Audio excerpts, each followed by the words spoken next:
Hello everyone, this is the Ballet Libretto. In this series, you are invited to come with me to explore the stories behind the world's most beloved ballets. This program is not only for ballet fans around the world, but also for people who love a good story. This is just a friendly reminder that if you are new to this channel, go ahead and click the subscribe button below. I have great news. My new book, The Journal of a Ballet Librettist, is now available on Amazon. The Christmas season is coming up, so if you have a ballet fan or a ballet dancer in your family or in your circle of friends, books make great Christmas gifts. If you know someone who has a birthday coming up or whose birthday is on Christmas Day, books make great birthday gifts. I got a quick story. Last year, my sister Nadia gave me a book for Christmas, and before I unwrapped it, I picked the gift up and I was surprised as to how heavy it was. I'm thinking the gift weighs approximately 10 pounds, so I did not guess that she bought me a book because I haven't read a book that heavy since I was an undergrad in college. She bought me the book Ballet, the Definitive Illustrated Story by Viviana Durant. I started writing the Prince of Barakova ballet libretto in September of 2019. So she knew I spent the whole pandemic working on the story and watching ballets on YouTube. And I was going to buy the book she bought for me, but I was going to wait until I had the money for it. The book is about 350 pages, and it's a hardcover that is probably 10 inches wide, 12 inches long, so it's an expensive book. When I opened the gift, I was extremely happy because I didn't have to buy the book. One thing I didn't get a chance to share with you all during this season, Nadia is an artist and an art teacher. So I hired her to be my set designer for the Prince of Barakova ballet. So pick up my new book, The Journal of a Ballet Librettist, on Amazon. Which leads to my next friendly reminder. The new ballet, The Prince of Barakova, will be on stage and on YouTube in April of next year, 2022. And I have set the date of when tickets will go on sale. Tickets to see the ballet will be available starting Friday, January 28th, 2022. So save your money and mark your calendars. This is the last episode of the Ballet Libretto Season 1.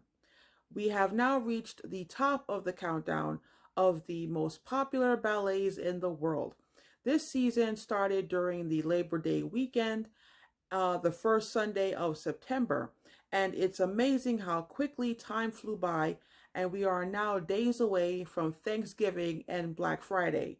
OMG. So before we tell the story behind the world's most popular ballet, let's do a recap of the list of the most popular ballets in the world.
Anyone who is unfamiliar with the ballet world, like I was before I saw the Sylvia Ballet, most likely have heard of Swan Lake.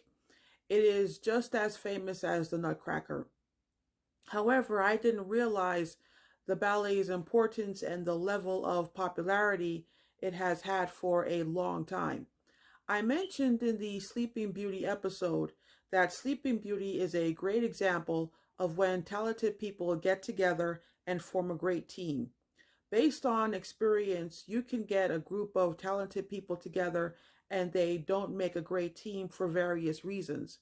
You can get a group of mediocre people together and they make a great team because they bring out the best in each other, the morale is high, and everyone is enthusiastic and they have fun working together.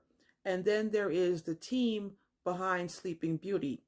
Three talented men, Zavalosky, Tchaikovsky, and Petipa, high morale, mutual respect for each other. They enjoyed the process of working on the ballet, and the product was a success. Throughout the ballet libretto season, we have went behind the stories of ballets that were an instant success and well received by the public. Spartacus, La Sylphide, Giselle, Romeo and Juliet, The Sleeping Beauty. However, Swan Lake is an example of what happens when things go wrong. And to put on top of that, the story is so long, you could write a book about Swan Lake, you could create an hour-long documentary about Swan Lake, but we don't have an hour. So we got to cut the long story short. So what we are going to cover in this episode is number one, who created the mess? Number two, who cleaned up the mess? If you need a hint, it's the team behind Sleeping Beauty. And three, how on God's green earth did Swan Lake become the most popular ballet in the world? Okay, here we go. This sounds ironic in relation to the previous episodes of this season, but no one knows who wrote the Swan Lake libretto or where the idea for the story came from. There are theories, but it's all inconclusive. European mythology has a history of telling stories about women who turn into birds, but none of the stories resemble the plot of Swan Lake. The person who got credit for writing the story was Vladimir Petrovich Bergachev, who was the director of the Imperial Theater at that time. What we still have record of is the basic original plot of the story. Odette is the daughter of a good fairy and a knight.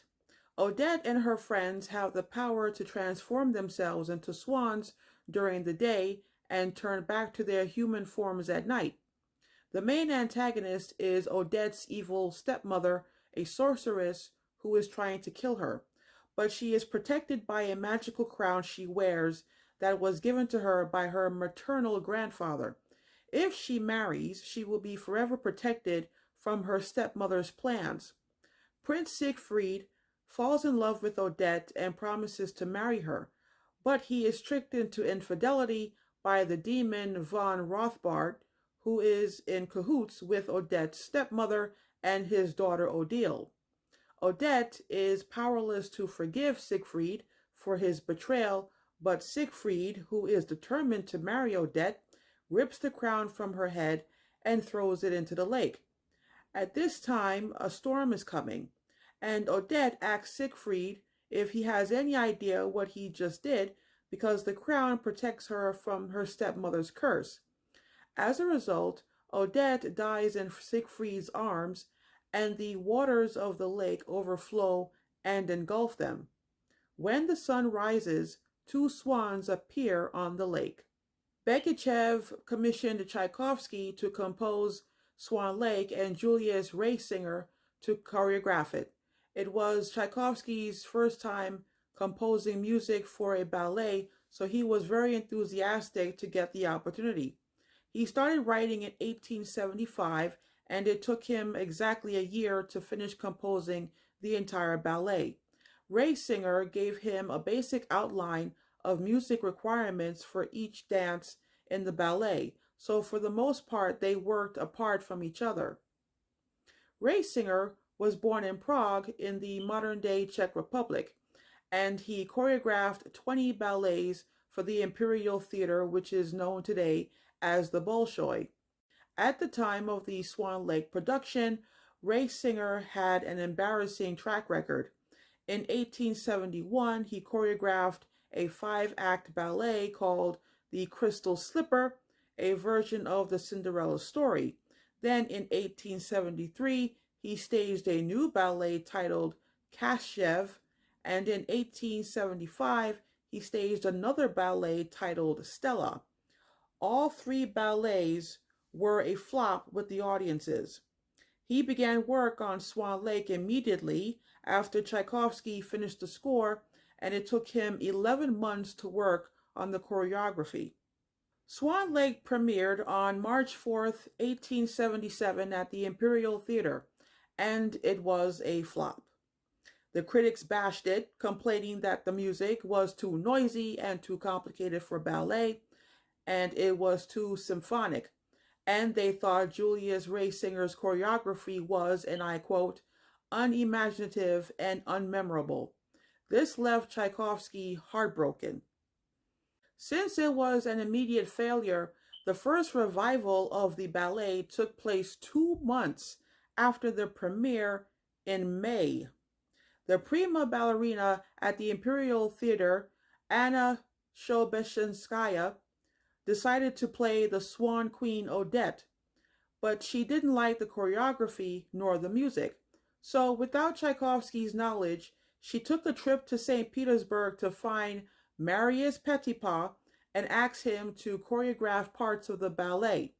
He agreed, but set the choreography to the music of Ludwig Minkus, the same Austrian composer who composed La Bayadere and Don Quixote. Then she returned to Moscow and told the director her plans for Swan Lake. When Tchaikovsky found out, he was furious because he thought that he alone should be responsible for the entire score to Swan Lake. After intense negotiations, Tchaikovsky agreed to rewrite parts of the ballet score to Petipa's choreography because Sobeshenskaya refused to change the choreography Petipa created. Swan Lake was kept in the company's repertoire for 6 years, so we are now in 1883, and the cleanup is about to begin. In 1881, Russian Emperor Alexander III ascended to the throne, and immediately after, on September 3rd, 1881, he appointed Zhevalovsky to the position of director of the Imperial Theaters.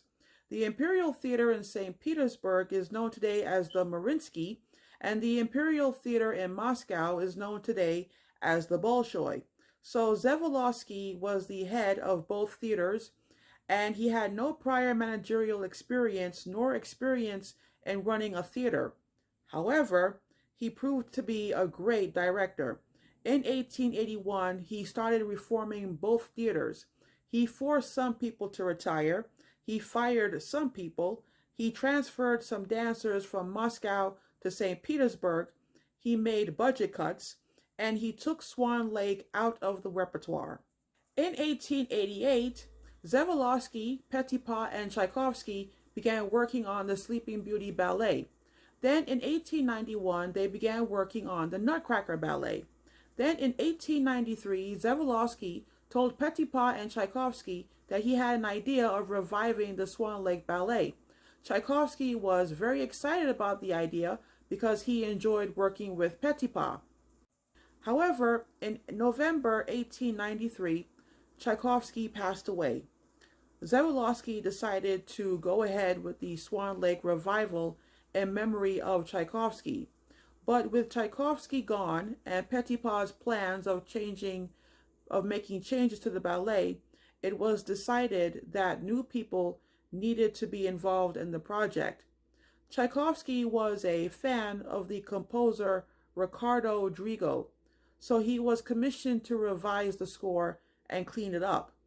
Tchaikovsky's brother, Modest Tchaikovsky, inherited the rights to his works, so he was in charge of rewriting the ballet libretto. He took out the evil stepmother and Odette's grandfather and made von Rothbard the main villain in the story. Odette and Siegfried commit suicide together in order to break von Rothbard's spell. The original ballet was structured into 4 acts. Petipa restructured the ballet. Act 2 became Act 1, Scene 2. Act 3 became Act 2, and Act 4 became Act 3. Then he decided to collaborate with his assistant, Lev Ivanov. Petipa choreographed Act 1, Scene 1, and Act 2. Ivanov choreographed Act 1, Scene 2, and Act 3. Zawalowski planned to stage the revival during the 1894 season. However, Emperor Alexander III died on November 1st, so it was postponed until 1895. When the time came, ballerina Pierina Legnani was invited to play Odette and Odile. Legnani had a special, unique gift of being able to do a dance sequence of 32 fouettes. Ballet dance technique is written in French because it was the French that set the standard for the ballet curriculum. Fouette means whipped in French, whipped as in whipped cream, and it is a technique in which the dancer starts on one flat foot on the ground with the knee bent. The working leg is extended at 90 degrees and whips around to the side while the other foot elevates up on point, and the dancer's body makes a complete 360-degree rotation. Completing 32 fouettes in a row requires a great deal of strength and technique. Legnani first did 32 fouettes in Petipa's 1893 performance of Cinderella, so she decided to do 32 fouettes in Act 3 of Swan Lake. Pierina Legnani was born and raised in Milan, Italy, and studied ballet at the School of Teatro alla Scala. Her first position as prima ballerina was at the Alhambra Theatre in London. Then she moved back to Italy, where she was prima ballerina at Teatro alla Scala. Then in 1892, she became prima ballerina at the Imperial Theatre in St. Petersburg under Petipa until she retired in 1901. This revival is known as the Petipa-Ivanov-Drigo revival of 1895, and this time the ballet was a success. Every version of the Swan Lake Ballet that has been performed by companies around the world since then until now have all been based on the 1895 revival, and the 32 fouettes has become a requirement of the ballerina that plays Odette and Odile. As a matter of fact, I have read a story in which one principal ballerina played the lead role in a production here in the States, and someone in the audience counted that she only did 16 fouettes instead of 32 and complained about it on social media, which is why I am not going to name the ballerina, because what I thought the ballet fan did was mean. In 1917, the last Russian monarch, Nicholas II, and his family were murdered during the Russian Revolution. The outcome was the creation of the former Soviet Union that lasted until 1991. Under the Soviet regime, the ballet's ending was replaced by a happy ending in which Siegfried fights von Rothbard until he kills him, thereby breaking the curse over Odette. She becomes human again, and they live happily ever after. So to this day, whenever you watch a company perform the Swan Lake, sometimes you don't know how the story ends. It will either have a sad ending or a happy ending. This is perhaps the only ballet that has 2 endings. Why is Swan Lake such a great ballet?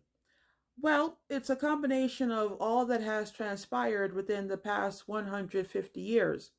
It is Tchaikovsky's music, it is the 32 Fuetes, it is the story, it is the acting challenge of the ballerina playing Odette and Odile, it is the sets, the costumes, it's the changes choreographers have made over time, like George Balanchine, Alexei Ratmansky, and Matthew Bourne, whom many say he created a gay Swan Lake because the swans are played by men, and Siegfried has the problems of coming to terms with his sexuality and dealing with a distant mother. Also, there are various adaptations of Swan Lake.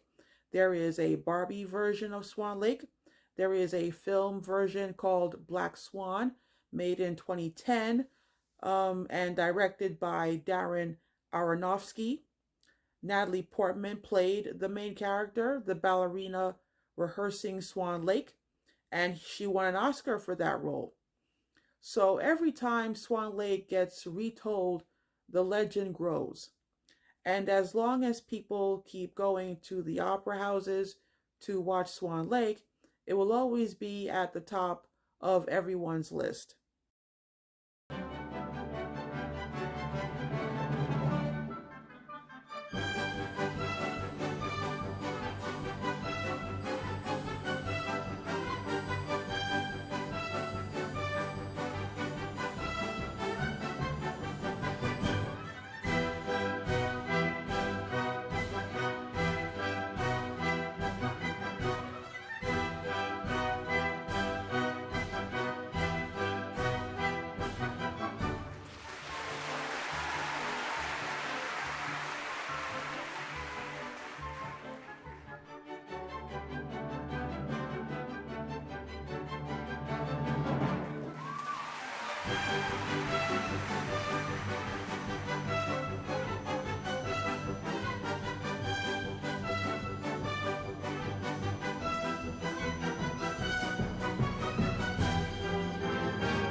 Well, I hope you have enjoyed this episode. I hope you have enjoyed the entire first season of the Ballet Libretto. And if you would like a second season of the Ballet Libretto, leave comments below and hopefully I will get a chance to do this again. I am going to post a YouTube link of a Swan Lake performance. I am not sure which company I'm going to find, but I will find something. And I am also going to post a YouTube link explaining the physics behind the 32 Fuetes, which is considered to be the most difficult sequence in ballet.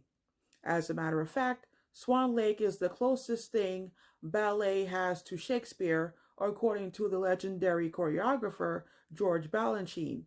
He wrote, and I quote, Petipa and Ivanov are to the dancer what Shakespeare is to the actor. If you can succeed in their choreography, there is a suggestion that you can succeed in anything. I want to thank my subscribers for watching and also thank you to those who have started subscribing during this season. I must admit that Nightglow Entertainment encompasses different forms of performing art, not just ballet. So I hope you join me on future endeavors.